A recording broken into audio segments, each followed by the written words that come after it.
global traditions and how they affect present day China.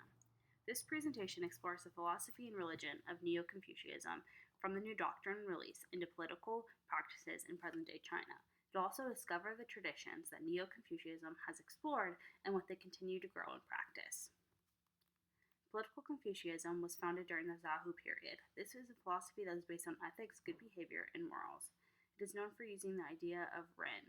The golden rule of this philosophy is do not do unto others what you would not want others to unto you. The most important concept of Confucianism is to have a good moral character. It is said that moral character is achieved by the virtue of humanity, which can then lead to behaviors like respect, humility, selflessness, and kindness, all in which are important characteristics of Ren.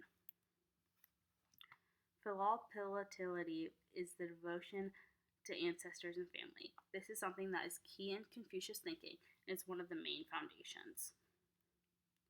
Confucianism has since stayed one of the most influential philosophies.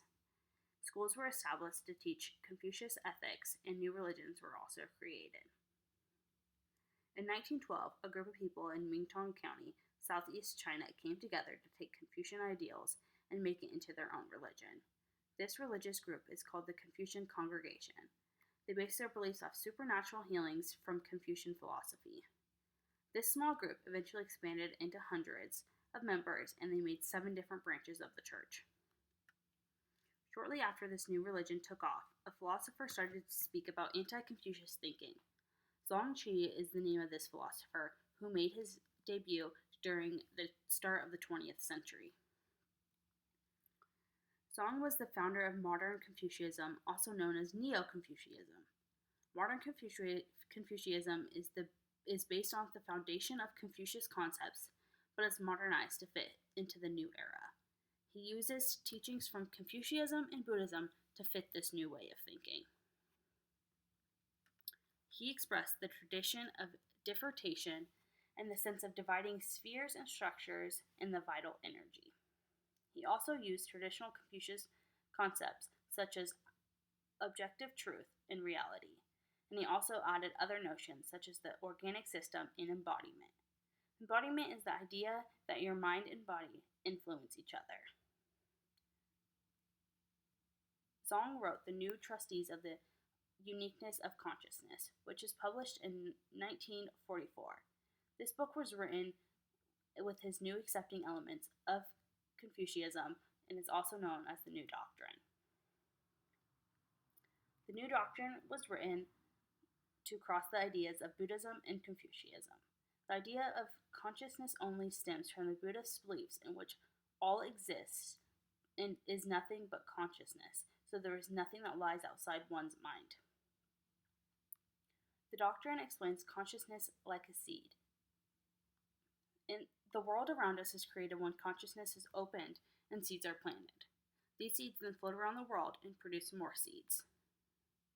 These seeds then result in good or evil actions depending on what goes on around them. The doctrine fights against the idea that we are all conscious-minded, but instead that some are having habituated minds. The habituated mind is something that is controlled in sphere form. It manifests itself through organs, and essentially just an illusion. We tend to experience a habituated mind as something that we never noticed, almost like driving on cruise control. Although traditional Confucianism is still taught in schools, New Confucianism is often practiced and is still growing to fit modern day. The overall ideals of Confucianism is still about behavior, and the golden rule still does apply.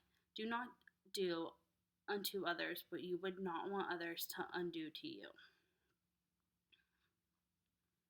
Some people in mainland China believe that the improvement of Confucianism could be what the country needs to solve the social issues they're currently having.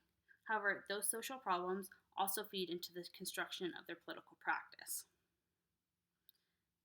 Now, some new Confucians believe that China should implement the preachings of Confucianism into political practices. However, that may not work.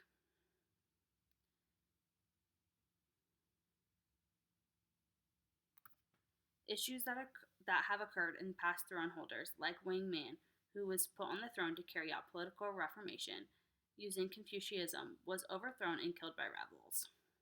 Confucianism may be known as a political philosophy, but it actually lacks the political skills.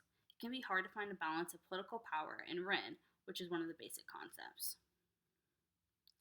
The hope was for Confucianism to help with the issues of commercialism, environmental pollution, educational disorder, and political corruption.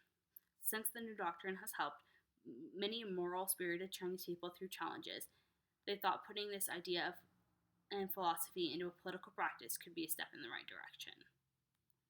Unfortunately, Confucianism can help more in shaping the framework of democracy in the Western world than in China.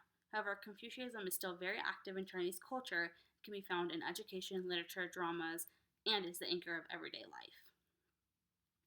Neo-Confucianism has expanded from traditional Confucianism ways, like conscious and habituated minds.